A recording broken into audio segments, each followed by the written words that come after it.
नमस्कार दोस्तों, स्वागत है आप सभी का अभिमन्यु फिजिक्स क्लासेस में। पिछले लेक्चर में हम लोग आवेश के क्वांटीकरण पर आधारित कुछ प्रश्नों को डील किए थे। इस लेक्चर में हम लोग आवेशन की विधियों के बारे में एनालिसिस करेंगे। तो आवेशन की विधियां बहुत सारी हैं। वन बाय वन हम लोग आवेशन की सभी विधियों को पढ़ेंगे। तो सबसे पहला विधि है घर्षण द्वारा आवेशन। फर्स्ट विधि है घर्षण द्वारा आवेशन। इस विधि में क्या होता है, देखिए सबसे पहले थोड़ा सा हम लोग घर्षण के बारे में समझ लेते हैं। घर्षण का मतलब होता है दो वस्तुओं का एक दूसरे से रबिंग यानी कि रगड़। जब दो वस्तुएं एक दूसरे पर रगड़ खाती हैं तो हम लोग कहते हैं कि दोनों में घर्षण हो रहा है। और घर्षण के दौरान ऐसा क्या होता है कि दोनों वस्तुएं आवेशित हो जाती हैं। तो देखिए आवेशन का बेसिक कंसेप्ट है एक वस्तु से दूसरे वस्तु में इलेक्ट्रॉनों का स्थानांतरण। हम लोगों के पास ये जो कंसेप्ट है उसी को ध्यान में रखते हुए ये सारी विधियां हम लोगों को अध्ययन करना है।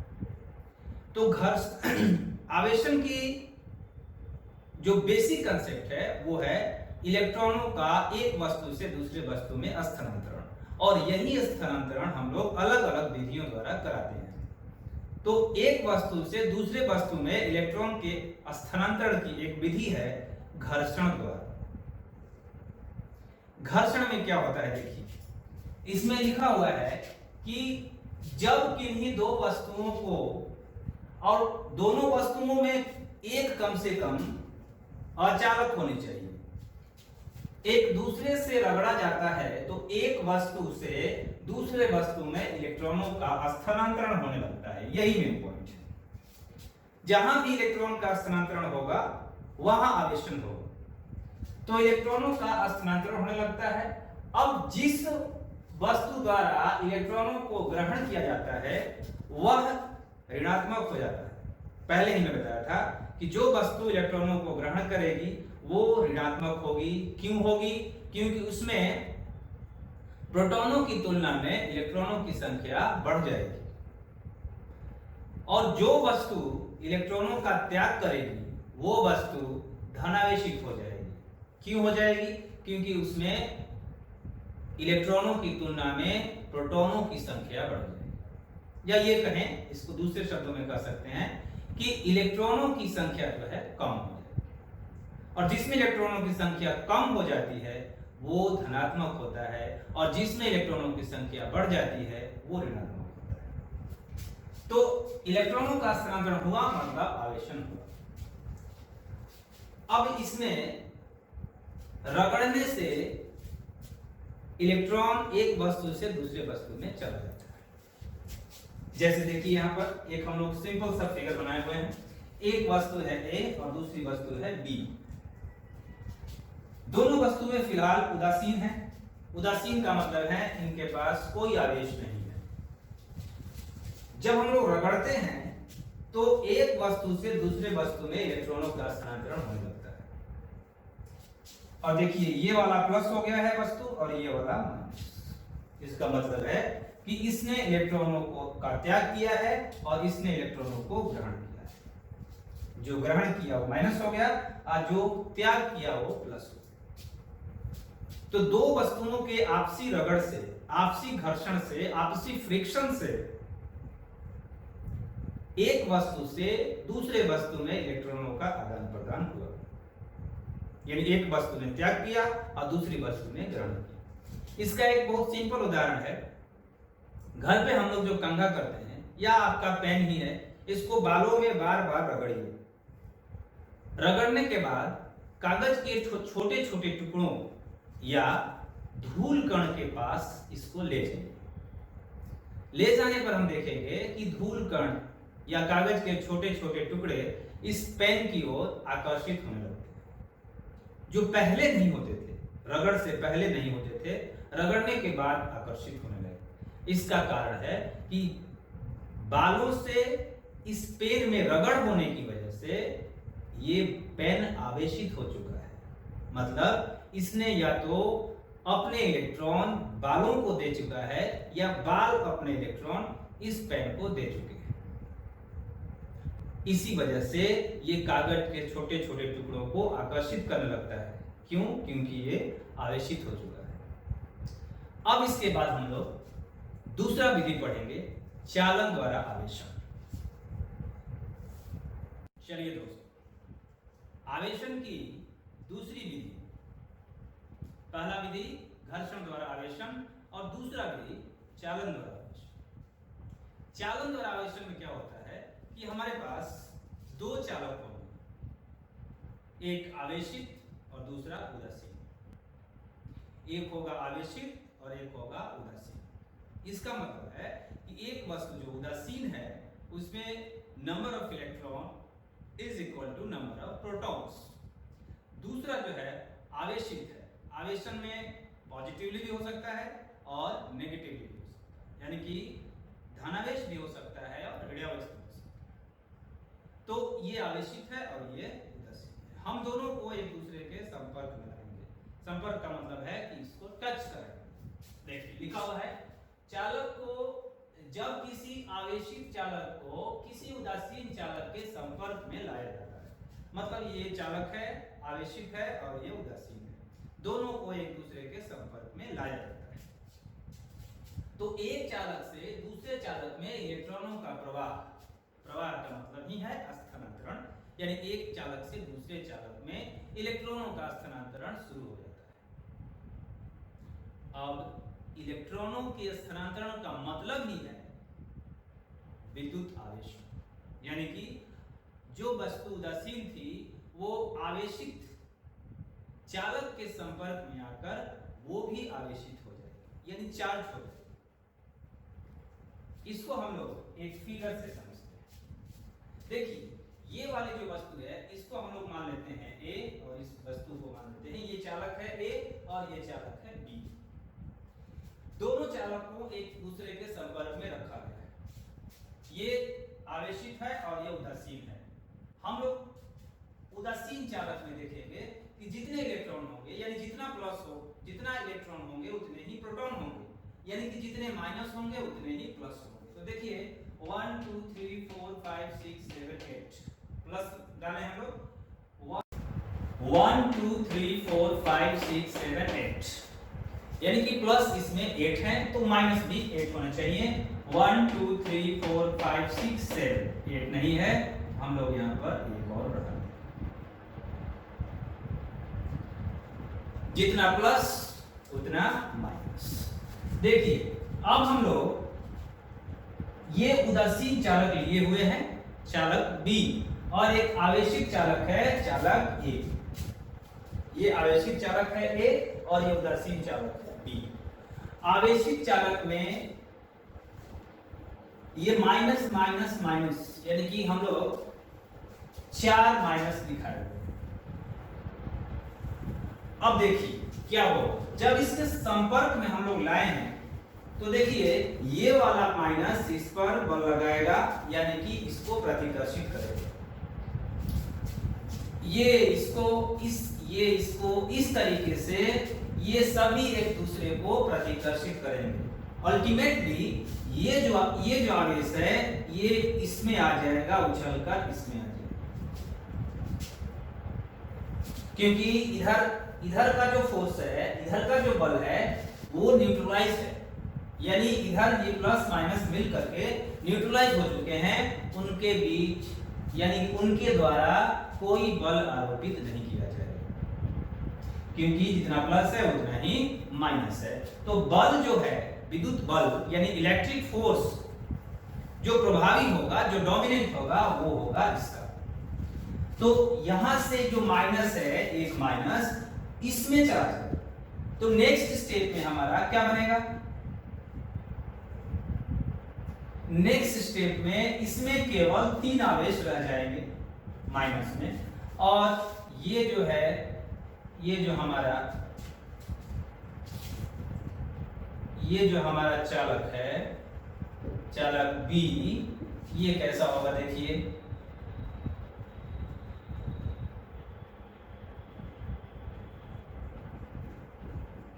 ये देखिए 3 3 6 2 8 8 बी है। लेकिन ये वाला जो माइनस यहां से उछल कर इसमें आया था, वो यहां हम लोग ऐसे लिखा, यानी कि एक माइनस इसमें से यहां।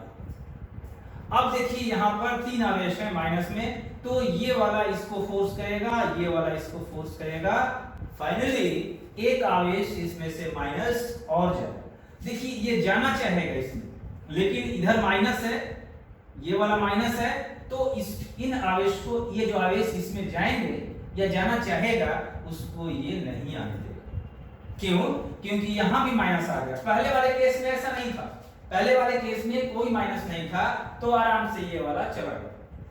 अब यहां पर माइनस आ गया, तो अब यहां पर विरोध शुरू हो गया। इसका मतलब है कि ये माइनस इसको आने देना नहीं चाहेगा। लेकिन देखिए क्या होता है, इस आवेश पर इधर से जो रिपल्सिव फोर्स है, यानी कि प्रतिकर्षण वाला बल है, वो दो आवेशों के द्वारा आरोपित किया जा रहा है, और इस पर इधर से जो बल लग रहा है इसके द्वारा, इस माइनस के द्वारा, वो केवल सिंगल आवेश के द्वारा।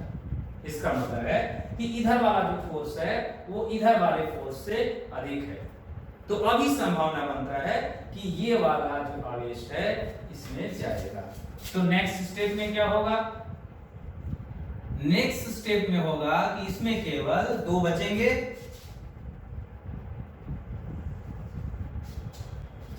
और ये हमारा जो है प्लस,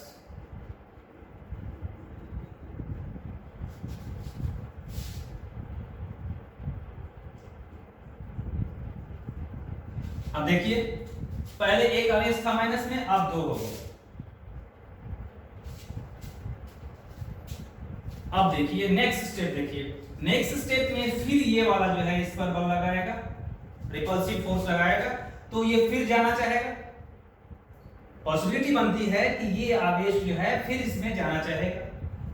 लेकिन अब देखिए क्या हो रहा है, इधर इसको धक्का देने के लिए इस साइड में केवल एक आवेश है, और इधर देखिए 2 आवेश हो, यानी कि ये दोनों आवेश मिलकर इसको अपने तरफ नहीं आने देंगे।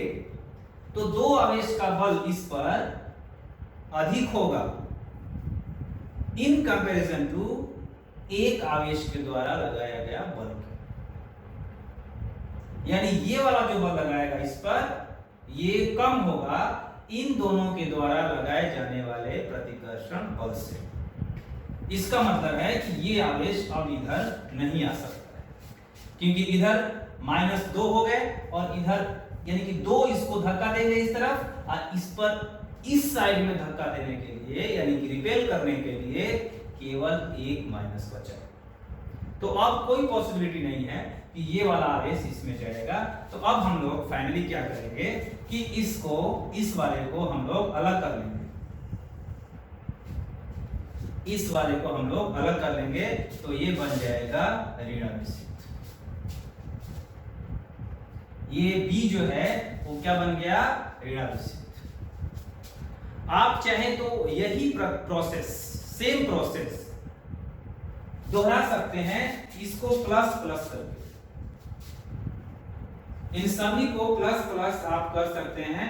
तो प्लस प्लस करेंगे तो क्या होगा, देखिए एक स्टेप दिखा देता हूं।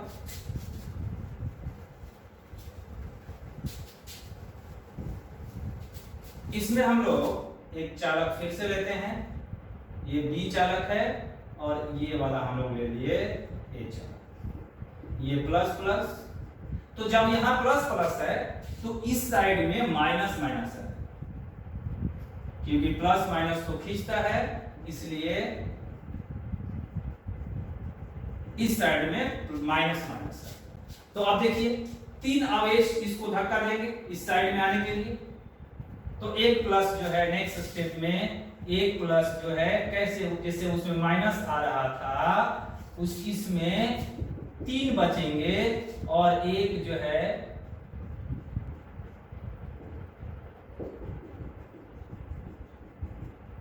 एक जो है प्लस इसमें चला जाएगा, ये वाला। अब नेक्स्ट स्टेप में अभी भी इधर इसको इस साइड में धक्का देने के लिए दो प्लस हैं, तो क्या होगा, ये अभी जाएगा, यानी संभावना अभी है कि ये वाला जो आवेश है वो जाएगा। इसका मतलब है कि हमारे पास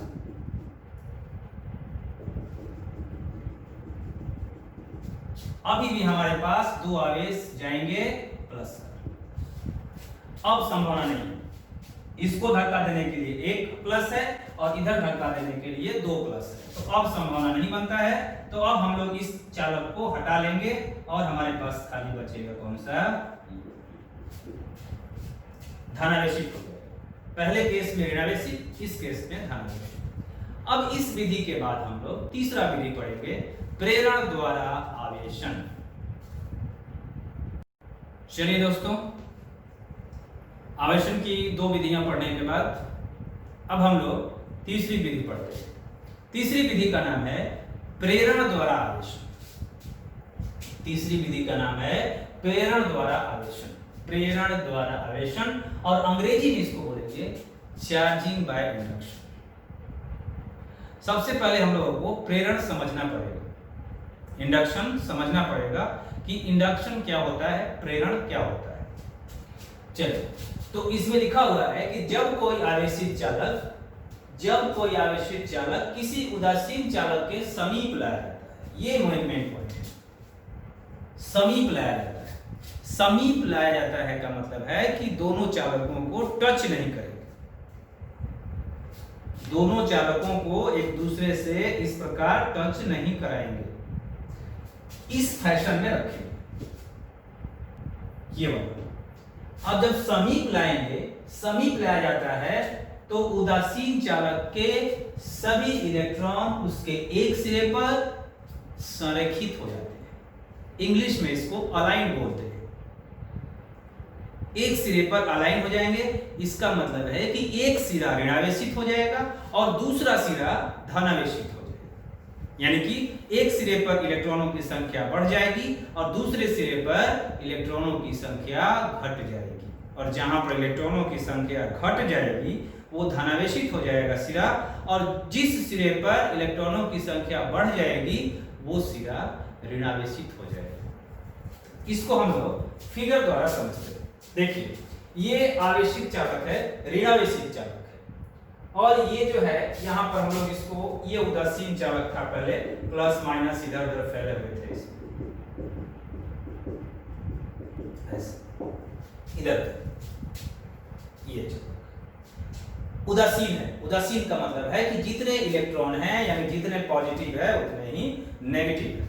अब जब हम इस चालक को इस चालक के समीप लाएंगे, समीप का मतलब है टच नहीं करना, तो क्या होगा कि ये जो माइनस है यहां पर आप लोग देख रहे हैं, ये जो माइनस है सभी प्लस को अपनी तरफ आकर्षित कर लेगा, मतलब एक सिरा जो है धनावेशित हो जाएगा। कौन सा सिरा?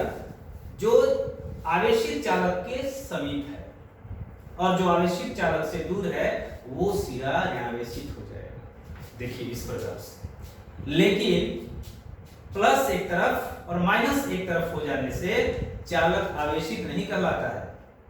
आवेशित कहलाने का, चार्ज कहलाने का केवल एक ही कारण है कि उसमें number of electron number of proton के बराबर न हो। तो अभी भी इसमें जितना प्लस है उतना ही माइनस है, ये अभी आवेशित नहीं हुआ है। तो ये जो एक तरफ संरेखित हो गए, एक तरफ अलाइन हो गए प्लस और माइनस, इसी घटना को हम लोग प्रेरण कहते हैं। जब किसी आवेशित चालक को किसी उदासीन चालक के समीप लाएंगे तो सभी इलेक्ट्रॉन एक तरफ और सभी प्रोटॉन एक तरफ, या ये कहेंगे कि इलेक्ट्रॉन एक तरफ और प्रोटॉन एक तरफ, तो इलेक्ट्रॉन की तरफ माइनस और प्रोटॉन की तरफ प्लस। इस तरीके से एक तरफ एक सिरा धनावेशित बन जाएगा और दूसरा सिरा ऋणावेशित बन जाएगा। चालक का एक सिरा धनावेशित बन जाएगा और दूसरा सिरा ऋणावेशित बन जाएगा। यदि हम लोग यहां पर प्लस ले लेते हैं ये वाला धनावेशित हो जाए तो इस साइड में माइनस आ जाएंगे और इस साइड में प्लस आ जाएंगे, यानी कि इसके अपोजिट चार्ज यहां पर आएंगे। चलिए अभी भी ये जो चालक है वो आवेशित नहीं हुआ है। अब इसको आवेशित करने का क्या तरीका है? इसको आवेशित करने का दो विधि है। नोट्स जो भी मैंने दिया होगा आप लोगों को उसमें दो विधि लिखा होगा, तो हम लोग विधि फर्स्ट पढ़ लेते हैं।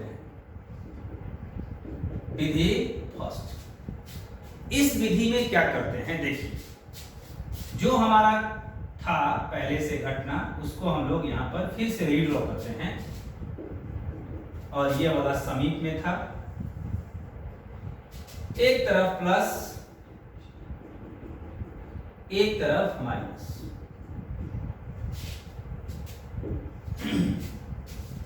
देखिए ये अभी भी उदासीन चालक है, ये ए और ये बी।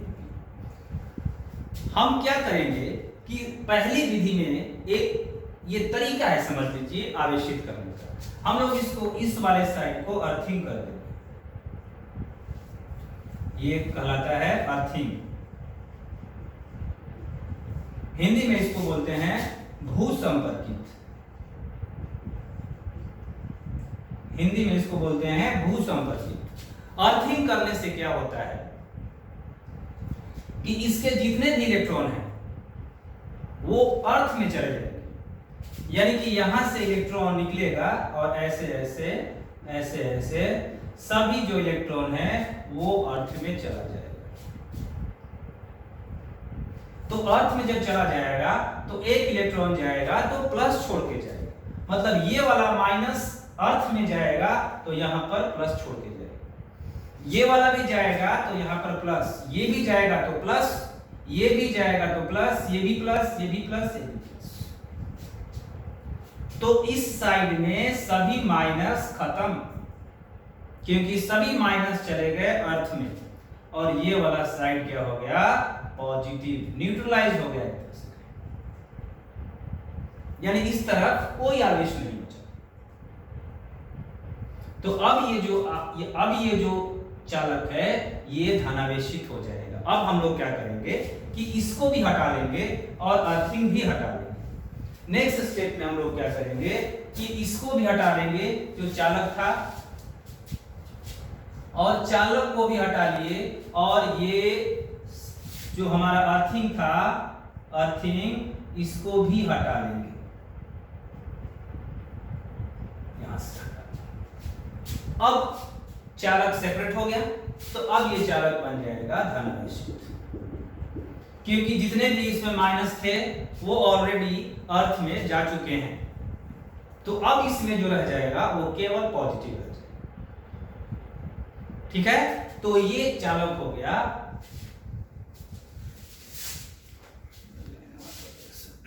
चलिए दोस्तों, आवेशन की जो प्रेरण विधि है उसमें हम लोग प्रेरित जो चालक है उसको आवेशित कर रहे हैं। इसमें विधि फर्स्ट था, फर्स्ट में हम लोग ये प्रेरित जो चालक था उसको अर्थिंग किए थे। अब दूसरी विधि में हम लोग विधि सेकंड में क्या करेंगे देखिए, ये प्रेरित चालक है। अब प्रेरित चालक को क्या करेंगे कि एक वायर के द्वारा किसी दूसरे चालक, जिसका हम लोग नाम दे दिए सी, दूसरे चालक से जोड़ देंगे। जोड़ने के बाद क्या होगा कि जो इसमें माइनस है यानी कि इलेक्ट्रॉन है, वो सभी इलेक्ट्रॉन जो है फ्लो होना शुरू हो जाएंगे, बहना आवेशित मतलब बहना शुरू हो जाएगा, इलेक्ट्रॉन प्रवाहित होना शुरू हो जाएंगे, और वो सभी इलेक्ट्रॉन बी से किस में चले जाएंगे सी। इस साइड वाले, इस राइट साइड वाले सभी इलेक्ट्रॉन फ्लो होकर के किस में चले जाएंगे सी में। अब हम लोग क्या करेंगे नेक्स्ट स्टेप में कि नेक्स्ट स्टेप में क्या करेंगे कि हमारा जो ये चालक है ये वाला, इसको रिमूव कर देंगे, हटा देंगे, और ये वायर को भी यहां से ब्रेक कर देंगे। जब ऐसा करेंगे तो माइनस तो ऑलरेडी जा चुका है, तो बचा क्या खाली प्लस। तो ये जो हमारा चालक है B, ये धनावेशित हो गया। ये वायर जोड़ने की वजह से सभी इलेक्ट्रॉन यानी कि ऋणात्मक आवेश इस वायर के थ्रू चालक C में चले गए, और C में जाएंगे तो खाली इसमें क्या बच जाएगा, प्लस। प्लस बचेगा तो ये B जो चालक है वो हो जाएगा धनावेशित। ठीक है, उम्मीद करता हूं कि जितना भी मैंने पढ़ाया वो आप लोग समझ चुके हैं। समझ में आया हो अच्छे से तो कमेंट जरूर कीजिए। ठीक है, नेक्स्ट जो विधि है वो नेक्स्ट लेक्चर में पढ़ेंगे। YouTube पर कमेंट जरूर करें, क्या अच्छा लगा, क्या अच्छा नहीं लगा, क्या मुझे सुधार करना है।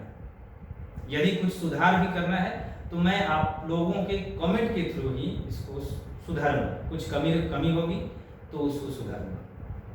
ठीक है दोस्तों, तब तक के लिए धन्यवाद।